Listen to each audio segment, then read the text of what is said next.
Hello guys! Welcome back to my channel. Nakikita nyo, ayan, nakapagsaing na ako for today's video. Today is Sunday, busy day, palm day. So ayan, ang asawa ko nagpipintura sa loob dahil pinarenovate nga namin itong aming bahay kubo noon dahil kinain na siya ng anay.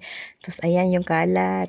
Tapos ayan yung gumagawa. Oh, nag-grinder siya ng tiles kasi may lababo na yan sa loob. Ang cute! So, ayan yung pinakalabas.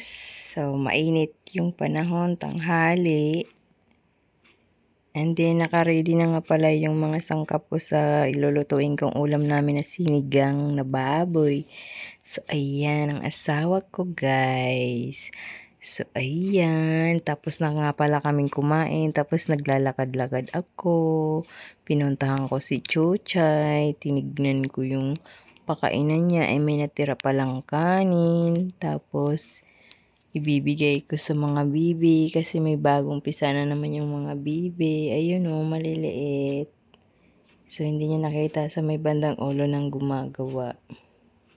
So, ayan, binigay ko kasi sayang, hindi naman lumalapit sa kanya ang mga bibi doon.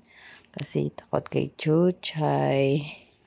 So, ayan, busog na naman ang person, malaki na naman ang tiyan, sayang ang diet. Tapos, ayan nga pala si Saino. Tapos, si Marchib na naman yung nagpintura dyan.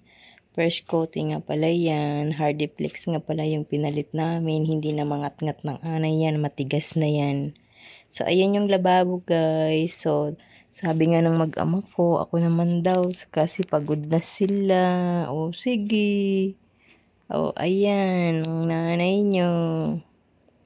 So, ayan lang, guys. Thank you again for watching. Subscribe. Bye. God bless us all. Thank you. So, ayan na.